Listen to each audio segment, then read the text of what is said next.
Here's a question for you.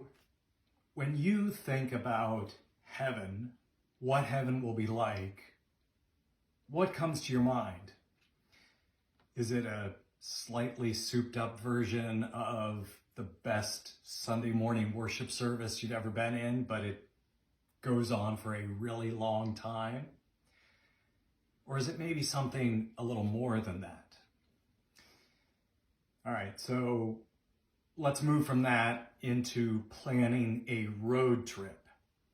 Can't really go to many places right now, but imagine we're starting in Pittsburgh and you can go any direction you want for 1,400 miles. So that could get us to Key West. That could even get you to Cuba if you want.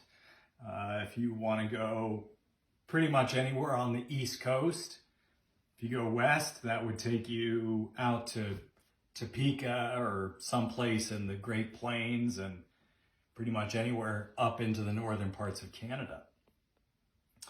The reason I bring that up is John talks about the heavenly city in this way. Chapter 21 in Revelation. The city lies 4 square, its length the same as its width. And the angel measured the city with his rod, 12,000 stadia. That's about 1,400 miles. Its length and width and height are equal. He measured its wall 144 cubits by human measurement, which is also an angel's measurement. 144, again, symbolic number of perfect security and a huge length. But not just length.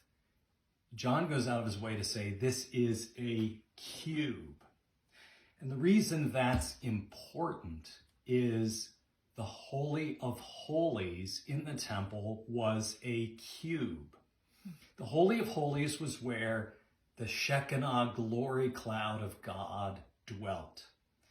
And so if you look at the history of God's glory with the people followed the cloud and the fiery pillar by night through the wilderness. And then the cloud dwelt in the Holy of Holies, which only one priest could approach once a year.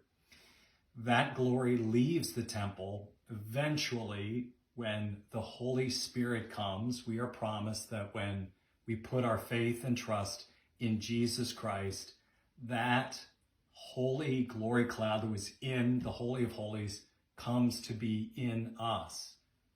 But John is telling us we're not done yet. The glory of God goes from living in our hearts to us basically living in it for all eternity. And not only that, some of you know that I talk about the fact that there will be work to do in heaven. In Revelation chapter 21, this huge holy city is not the only place there is in heaven.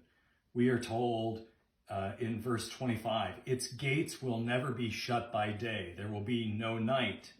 And the light of the nations are there. The kings of the earth will bring their glory into it.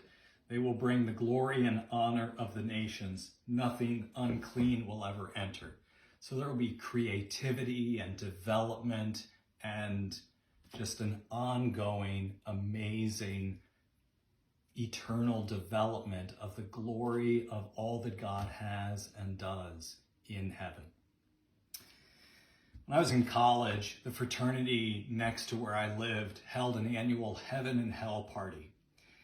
And if you wanted to dance, you'd go up to the top floor of the frat because that's where heaven was. And you might get a drink, but that was where there was lots of room because everybody was crowding into the basement where hell was. People just assumed hell is where the interesting stuff happens. Friends, nothing could be further from the truth. Heaven is where it's at. Let's pursue the glory of God. God bless you today.